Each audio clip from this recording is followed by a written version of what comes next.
Χαρά, επέστρεψες στον τόπο που αγάπησες και αγαπήθηκες. Θα ήθελα να μου περιγράψεις τα συναισθήματά σου και φαντάζομαι ότι θα σου λείπουν πολύ οι μαθητές σου. Καταρχήν χαίρομαι που έχω έρθει ξανά στο Δέριο. Το είχα αποσχεθεί στα παιδιά ότι 6 Αυγούστου θα έρθω. Οπότε είμαστε εδώ μαζί με την οικογένειά μου. Θα δω σε λίγο τα παιδιά, θα δω και τους δικούς μου ανθρώπους έτσι εδώ από το χωριό. Δόξα τω Θεώ, υπάρχει συνέχεια και αυτό με χαροποιεί ιδιαίτερα. Τον τελευταίο καιρό έχουν συμβεί πολλά πράγματα. Η άποψή σου έχει αλλάξει ή παραμένει σταθερή?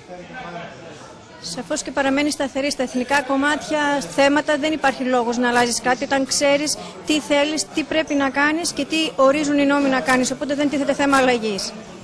Έχεις κάνει αίτηση επιστροφής στο σχολείο και στον τόπο ή δεν ισχύει αυτό? Μετά την αίτηση που είχα κάνει να παραμείνω στη θέση μου και δεν είχε γίνει δεκτή, παρουσιάστηκα στην καινούργια μου θέση στη Θεσσαλονίκη, οπότε θα ακολουθήσω κανονικά τη διαδικασία. Έχω λάβει την οργανική θέση σε ένα χωριό στη Θεσσαλονίκη. Ωστόσο, σκέφτομαι τον Νοέμβριο πάλι να ζητήσω να πάρω την οργανική θέση του Δερίου για την μεθεπόμενη σχολική χρονιά. Θα δούμε. Έχεις αγαπήσει τον τόπο, αυτό πλέον είναι γεγονός. Έχεις κάποια μελλοντικά σχέδια για την περιοχή?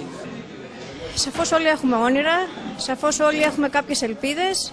Είναι ακόμη νωρίς να μιλήσουμε για σχέδια μελλοντικά, προς το παρόν είμαστε εδώ. Σαφώς η χαρά είναι ιδιαίτερα μεγάλη προσωπικά για μένα και για την οικογένειά μου. Δεν έχω ξαναδεί την εκκλησία τόσο ασφικτικά γεμάτη. Δεν έχω ξανακούσει τον εθνικό ύμνο μετά από μια θεία λειτουργία στο Δέριο.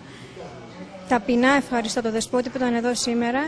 Με έκανε να χτυπήσει η καρδιά μου διπλά και να θυμηθώ τι εστίν η Ελλάδα σε αυτό το κριτικό μέρη για ακόμη μια φορά μετά από τόσα χρόνια. Υπάρχει κάποιο μήνυμα που θέλεις να στείλεις στους μαθητές σου και στον κόσμο που θα σε ακούσει? Τα παιδιά μου θυμούνται ότι τους έχω πει να ανεβαίνουν πάντα τα σκαλοπάτια που οδηγούν στο Θεό με αγάπη, σύνεση, να έχουν καλή πρόοδο. Και εμείς οι απλοί Έλληνες σας κάνουμε υπομονή, γιατί εμείς είμαστε αυτοί που θα βγάλουμε την Ελλάδα από το τούνελ και θα έρθουν όντως καλύτερες μέρες, αρκεί να πιστέψουμε πρώτα στο Θεό και μετά στις δικές μας δυνάμεις.